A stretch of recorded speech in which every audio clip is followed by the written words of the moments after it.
cadmiums. What do you do with your empty bottle? So I never squeeze them. No. So I'll show you.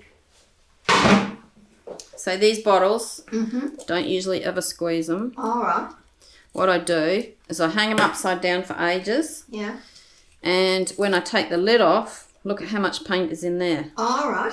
The other thing you can do is there's a lot of paint in there. You can grab that Squeeze paint. it. This is very expensive paint. Yes. This is series 4.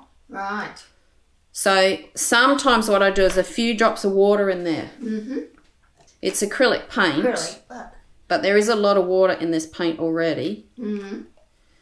Because it's flow paint. So a few drops in there. Mm-hmm.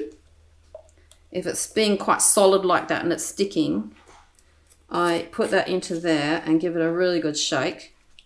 And sometimes you can get it just liquid enough that it'll wash it from the rest of the bottle and you'll get like half a cupful in there. So that's another way to milk it.